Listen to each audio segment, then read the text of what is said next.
సందేహింపకుండా యెహోవాయందు నేను నమ్మిక ఇచ్చాను.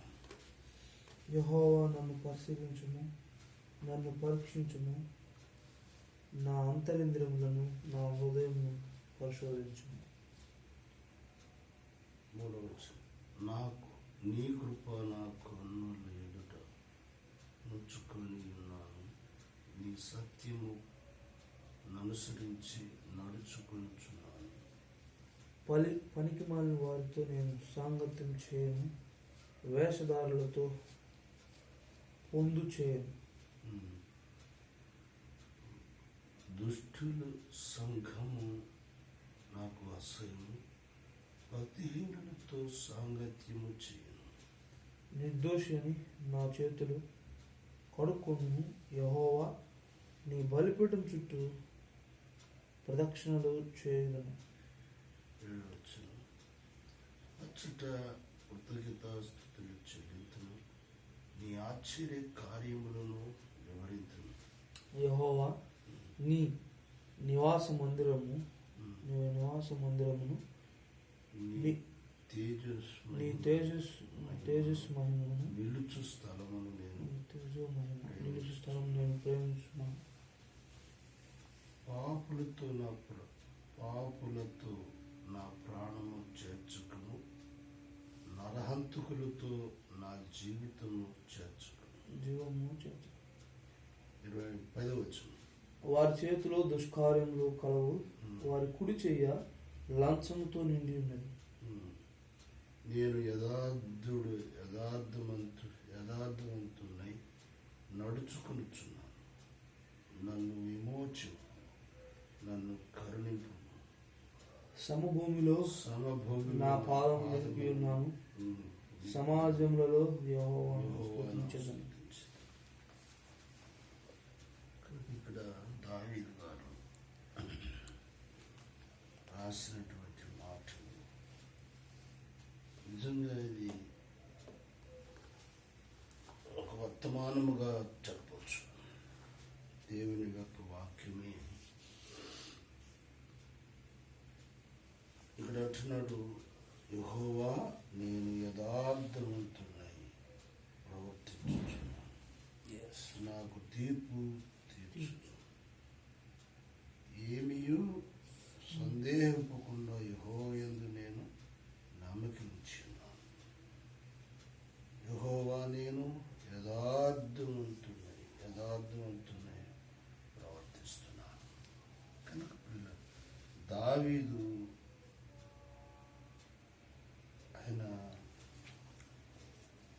దావీదు అంతటిని కూడా మనం చూసినట్లయితే తగ్గించుకుంటాడు, హెచ్చించుకుంటాడు, విమర్శిస్తాడు.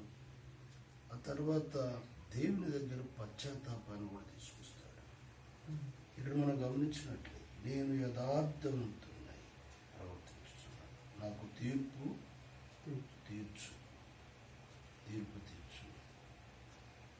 ఏమీ సందేహింపకుండా యెహోవాయందు నేను నమ్మిక ఉంచున్నాను.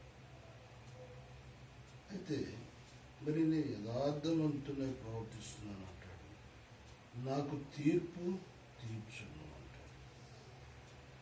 ఏమీ సందేహింపకుండా యెహోవాయందు నేను నమ్మిక ఉంచాను. 2వ వచనం చదువుకుంటే, యెహోవా నన్ను పరిశీలించుము, నన్ను పరీక్షించు. కనుక ఇక్కడ దావీదు ఏమంటున్నాడంటే, నేను యథార్థవంతునై ఉన్నాను అంటున్నాను. మళ్ళా 2వ వచనంలో యెహోవా నన్ను పరిశోధించుము, నన్ను పరిశోధించు. ఇంకా ఇక్కడ అంటున్నాడు, నా అంతరింద్రియములు నా హృదయములో పరిశోధించు. 3వ వచనం అంటాడు, నీ కృప నా కన్నుల ఎదుట ఉంచుకొని ఉన్నాను, నీ సత్యము అనుసరించి నడుచుకుంటున్నాను. 4వ వచనం, పనికి మాలిన వారితో నేను సాంగత్యం చేయను, వేషధారులతో పొందు చేయను. కానీ ఈ మాటలు చాలా ఘాటైన. ఈ నిజంగా పరిశుద్ధాత్మ దేవుడు సహాయం చేసి సంఘాల్లో వివరిస్తే ఒక్కడ మిగలడు. అంత పవర్ఫుల్ కలిగినటువంటి నిన్నగోడు గోనిపాడులో అసలు దేవుడు ఎందుకు అనుగ్రహించాడు ప్రతి మాట కూడా తర్వాత అంటున్నారు, నిజమన్న చాలా కఠినంగా మాట్లాడతారు మీరు.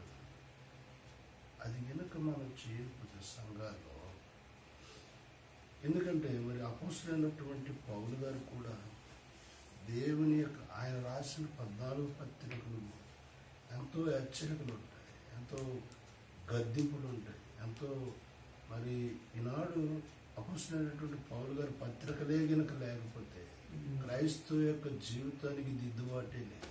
అందుకనే 50వ కీర్తనలో అంటాడు, దిద్దుబాటు నీకు అసహ్యం కదా అంటాడు. దిద్దుబాటు నీకు అసహ్యం కదా అని అంటాడు. కనుక ప్రియులారా, నాడు సంఘంలో ఏంటంటే అది గనక మనం చెయ్యలేకపోతే ప్రియులారా, ఉన్న నలుగురిని కూడా మనము దేవుని రాజ్యాన్ని తీసుకెళ్ళాం. ఎందుకంటే ఎవరిష్టానుసారమైనటువంటి ప్రవర్తన వారు కలిగిన వారుగా ఉంటాడు. అందరూ ఒక తాటి మీదకి తేవాలంటే ప్రభువే దానికి కారణం, ప్రభువే దానికి సహాయం చేసేవాడుగా ఉంటాడు. అందుకని ఇక్కడ దావీదు గారు అంటాడు, ఏమంటాడంటే పనికి మారిన వారితో నేను సాంగత్యం చేయను, వేషధారులతో పొందు చేయను. కనుక ప్రియులారా, ఈనాడు కడవరి దినాల్లో ఉన్నటువంటి వారు సంఘము అనేటటువంటిది, సంఘములో బయట వాతావరణాన్ని మనకు కనిపిస్తుంది. పనికి మాల వారితో నేను సాంగత్యం చేయను, వేషధారులతో పొందు చేయను. ఇక్కడ 5వ వచనం మనం చూసినట్లు దుష్టులు సంఘమునకు అసహ్యం. నిజమా ఈ మాట? దుష్టుల సంఘమునకు ఏం చేస్తాడండి? అసహ్యము. సంఘానికి అసహ్యం అంటే ప్రభుకి అసహ్యం. ప్రభు బిడ్డలు దుష్టుడు ప్రియులారా, ఇతని పని ఏంటంటే దేవుని బిడ్డలు విత్తబడినటువంటి విత్తనాలను ఎత్తుకొని పోతారు. వాళ్ళ హృదయాల్లో ఇంకా వచ్చినప్పుడు ఎలా ఖాళీగా వస్తారో పోయేటప్పుడు కూడా అలా ఖాళీ ఉంటారు. ఎందుకంటే ఎప్పుడైతే వాళ్ళు సంఘం నుంచి ఎలపలికిపోతాడో మరి దేవుని మాటలు వాళ్ళ హృదయంలో ఉంచకుండా వాడు తీసుకొని పోతారు. యేసు ప్రభు వారు అదే చెప్తూ వచ్చాడు, రాతి నేరం పడినవాడు, త్రోవ పక్కన పడినవాడు, మరి ఇంకా ముండ్ల పాదల్లో పడినటువంటి వాళ్ళు వాక్యం విన్నారు, సంతోషంగా ఉన్నారు.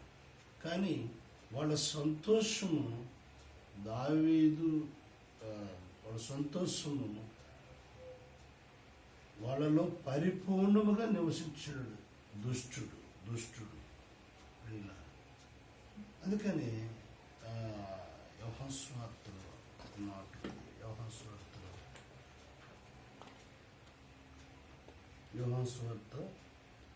7వ అధ్యాయం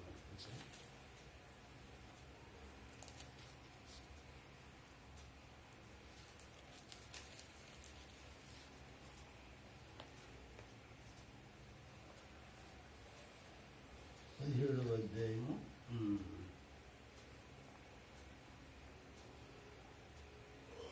16వ వచనం చదువు. నేను పరలోక సంబంధి కానట్టు నారును లోక సంబంధులు కాదు. సత్యమందు వారిని ప్రతిష్ఠ చేయము, నీ వాక్యమే సత్యం.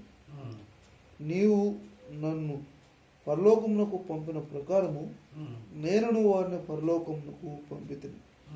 వారును సత్యమందు ప్రతిష్ఠ చేయబడినట్లు వారి కొరకై నన్ను ప్రతిష్ఠ చేయించుకొనుచున్నాను. మరియు నీవు నన్ను పంపితివని లోకం నమ్మునట్లు తండ్రి నాయందు నీవును నీయందు నేనును ఉండులాగున వారును మన యందు ఏకమై ఉండవాలనని వారి కొరకు మాత్రమే నేను ప్రార్థన చేయట్లేదు. వారి వాక్యం వలన నాయందు విశ్వాసముంచు వారందరూ ఏకమై ఉండు వాళ్ళని వారి కొరకు ప్రార్థించుచున్నాను. మనము ఏకమై ఉండులాగున వారును ఏకమై ఉండవాలని నీవు నాకు అనుగ్రహించిన మహిమను నేను వారికి ఇచ్చి తిని.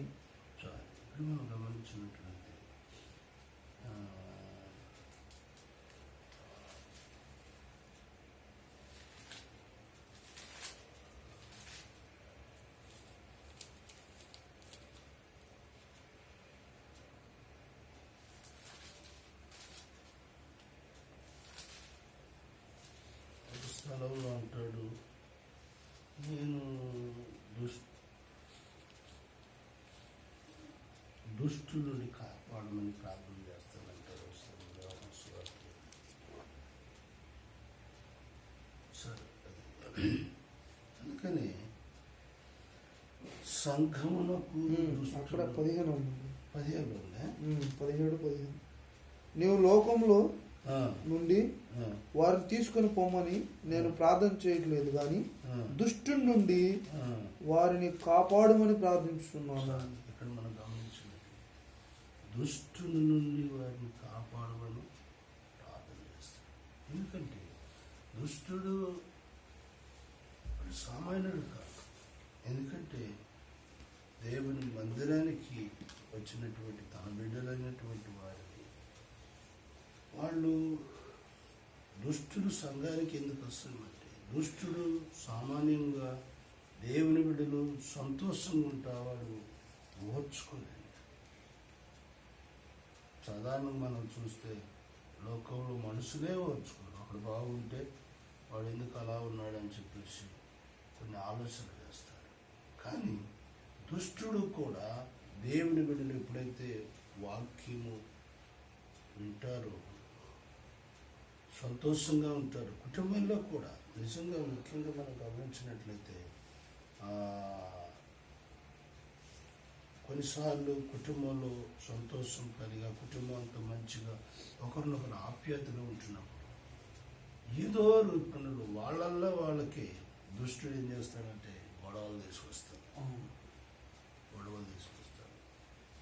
ఏమంటాడు, పిల్లల ద్వారాగా అన్నయ్యకి మంచి చొక్కా పెట్టించావు, నాకెందుకు పెట్టించావు, అన్నయ్య నువ్వు ఎక్కువ ప్రేమిస్తున్నావు. ఇక అట్లాగా దుష్టుడు గరివిని చేసి వాళ్ళు మరి దేవుని నుండి కొంత అవిశ్వాసాన్ని తీసుకొస్తారు.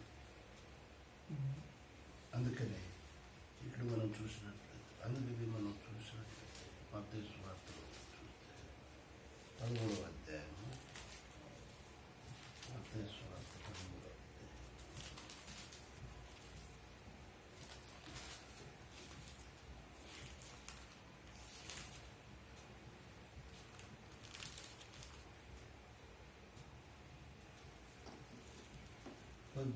చదువుకున్నాం. విత్తువాని గూర్చి ఉపమాన భావం వినుడి. ఎవడైనా నువ్వు రాజ్యం కూర్చుని వాక్యం వినియు గ్రహింపక ఉండగా దుష్టుడు వచ్చి వాని హృదయంలో విత్తబడిన దాన్ని ఎత్తుకొని పోవు. చూసారా, దేవుని రాజ్యం గురించి దేవుని యొక్క మాటలు గ్రహింపకూడినప్పుడు దుష్టుడు వచ్చి ఏం చేస్తారంట, వాళ్ళ హృదయం ఎత్తబడినటువంటి దాన్ని వాక్యం ఎందుకు దుష్టుడికి అవసరము అనంటే, ఈ వాక్యమిని వాక్యానుసారముగా జీవిస్తే దేవునిచ్చే ఆశీర్వాదాలు, దేవుడు అనుగ్రహించేటటువంటి ఆ దివ్యమైనటువంటి ప్రేమను పొందుతారని వాడు ఏం చేస్తాడంటే, దుష్టుడు వచ్చి వాక్యాన్ని ఎత్తుకొని పోతాడు. ఎందుకంటే ఆడు ఇన్నంచేపు బాగానే ఉంటాడు, సంతోషంగా ఉంటాడు. బయటికి పోగానే ఆయనకి తెలియకుండానే దుష్టుడు వచ్చి దాన్ని ఎత్తుకొని పోతాడు. తర్వాత మరి ఇంటికి పోయాకో లేకపోతే సందర్భంలో మన ఏ వాక్యం చెప్పారంటే గుర్తులు చాలా మంది కూడా ఇదే చెప్తారు. దేవుని మందిరానికి వెళ్తారు, ఏం చెప్పారంటే ఏమి చెప్పారు, కానీ వాళ్ళ హృదయంలో ఉండదు కాబట్టి దుష్టుడు ఎత్తుకొని పోయాడు కాబట్టి వాడికి ఏం అర్థం కాదు. ఇంకా వచ్చినప్పుడు ఎలా ఉన్నాడో పోయేటప్పుడు కూడా అలా. అందుకని నాడు దేవుని ప్రజలు ఆ వాక్యం గనక వాళ్ళ హృదయంలో పనిచేస్తే వానికి ఆత్మ సంబంధమైనటువంటి అనుభవంలోనికి వచ్చేసి అతను ఏం చేస్తాడంటే ఏగరపడతాడు, సంతోషిస్తాడు. మళ్ళా ఆ వాక్యం కనుక అతనిలో పనిచేస్తే అతను ఏమంటాడు అని అంటే దేవుని మందిరానికి పోవాలంటే ఎంతో సంతోషంగా ఉంటాడు, ఉత్సాహంగా ఉంటాడు. దేవుని మందిరానికి వెళ్ళాలని వాని హృదయంలో తాపాత్రం. అందుకని ఈనాడు దేవుని ప్రజలు మాటలు చెప్పాలంటే చల్లారిపోవడానికి గల కారణం ఏంటంటే దేవుని యొక్క మాటను నిర్లక్ష్యం చేసిన కారణం చేత వాళ్ళ హృదయంలో దేవుని వాక్యాన్ని దుష్టుడు ఎత్తుకుంచకుండా ఎత్తుకొని పోతాడు. అందుకని నాడు క్రైస్తవ జీవితంలో 100% దేవునికి వస్తారు, కానీ దేవుని వాక్యం మీద ఆసక్తి ఉంది, దేవుని వాక్యం పైన ఆసక్తి. సతానుడికి భయము. ఒకవేళ వీళ్ళందరూ మారు మనసు పొంది దేవుని యొక్క ప్రభువును వెంబడిస్తే యేసు ప్రభువారు మధ్యాకాశాన్ని తీసుకొని వెళ్ళిపోతాడేమో, దేవుని రాజ్యము భూమి మీదకి వస్తుందేమని దుష్టుని యొక్క భయమై ఉంటుంది. అందుకనే మన ఆత్మీయ జీవితంలో సంఘములు ఏమంటున్నాడు అని అంటే 26వ కీర్తన, దుష్టుల సంఘం నాకు అసహ్యం. ఇక్కడ అంటున్నాడు, ఏమంటున్నాడు అంటే 4వ వచనం 5వ వచనం, దుష్టులు సంఘము నాకు అసహ్యము, భక్తిహీనులతో సాంగత్యం చేయను, నిర్దోషినని చేతులు కడుక్కున్నాను, నిర్దోషిని నా చేతులు కడుక్కున్నాను. యెహోవాని బలిపీఠము చుట్టూ ప్రదక్షిణలు చేస్తారు. ఉదయకాలం చూడు 4 గంటలకు 3 గంటలకి అన్నిలో అయితే ఏం చేస్తారు తెలుసా, వాళ్ళు వెళ్ళి దేవాలయం పట్ల తడి బట్టలతో ప్రదక్షిణ చేస్తారు. కలిపి నాడు దేవుడికి ఆసక్తి లేని కారణం ఏంటంటే ఇక్కడే చెప్తున్నాడు. ఏమంటున్నాడు అని అంటే వీళ్ళరా దుష్టులు సంఘం అసహ్యము, భక్తిహీనులతో నేను సాంగత్యం చేయను, నిర్దోషినని నా చేతులు కడుక్కుందును, నేను నిర్దోషి. ఎప్పుడు కూడా క్రైస్తవుడు ఏ విషయమైనా సరే, ఏ విషయంలోనైనా సరే నేను నిర్దోషిగా ఉండాలి అని కోరుకోవాలి. నేను నిర్దోషత్వాన్ని కలిగి మరి ఉన్నప్పుడు దేవుడు మన నిర్దోషత్వాన్ని నిర్దోషుడు యోధా పత్రికలో కూడా ఉంటాడు. ఏమంటాడంటే యోధా పత్రిక 24వ వచనాన్ని మనం చదువు.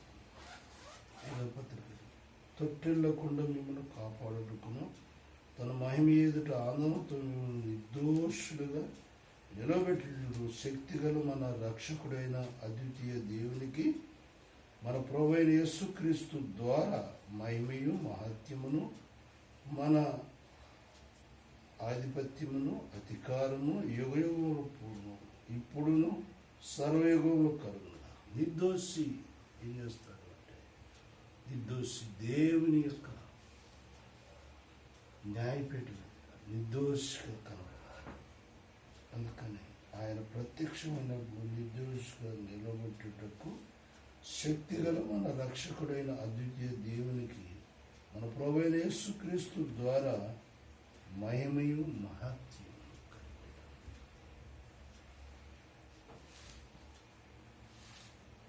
అందుకని మనం దావీదు గారు అంటాడు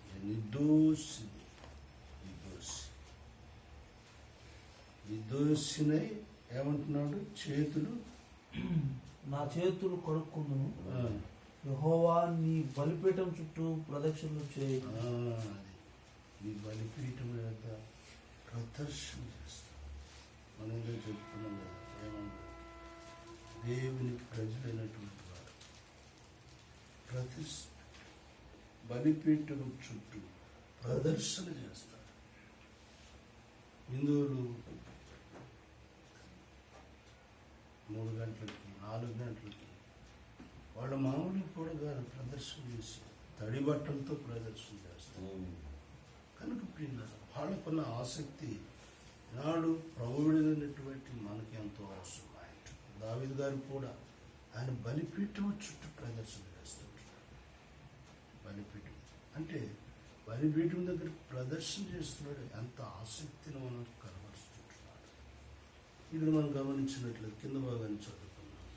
అచ్చట కృతజ్ఞతాస్తుతులు చెల్లింతును, నీ ఆశ్చర్య కార్యములు వివరింతును, యెహోవాని నివాస మందిరమును, నీ తేజో మహిమ నిలుచు స్థలమును నేను ప్రేమించుచున్నాను. ఇక్కడ గమనించినట్లయితే దావీదు గారు ఆయనకి ఎంత ఆసక్తి కలిగినవాడు. తేజో మహిమ మందిరం ప్రేమించుచున్నాడు. ప్రేమ దేవుని పట్ల తనకున్నటువంటి అచ్చట కృతజ్ఞతాస్తుతులు చెల్లించు, నీ ఆశ్చర్య కార్యములు వివరిస్తాను. యెహోవా నీ నివాస మందిరమును, నీ తేజో మహిమను నిలుచు స్థలము నేను ప్రేమించుచు.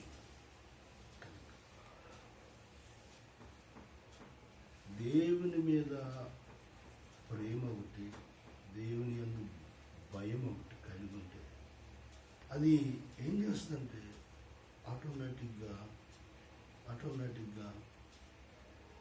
ఆయన ప్రేమిస్తూ మనము ప్రభువుకు దగ్గర. అందుకని ఇక్కడ ఏమంటారు, 9వ వచనం చదువు, పాపులతో నా ప్రాణమును చేర్చకుము, నరాంతకులతో నా జీవమును చేర్చకుము, వారి చేతుల్లో దుష్కార్యములు కలవు, వారి కుడి చేయ లంచముతో నిండి ఉన్నది. చూసారా, దావీదు తన ఆత్మీయ అనుభవాన్ని ప్రభు దగ్గర పరుచుకుంటూ వస్తున్నాడు. ఏమంటున్నాడంటే, పాపులతో నా ప్రాణమును చేర్చుకును, నరహంతకులతో నా జీవమును చేర్చుకును, వారి చేతులు దుష్కార్యములు కలవు, వారి కుడి చేయ లంచంతో నిండి. వారి కుడి చేయ ఏం చేస్తాంట, లంచం. వాళ్ళు చేసిన పనికి లంచం. చాలా మంది ఆఫీసుల్లో అదే చేస్తారు. ఇవాళ కదా రేపు చేస్తాను కనుక అంటే వాళ్ళు ఏం చేస్తారంటే, ఇవాళ కాదు రేపు కాదండి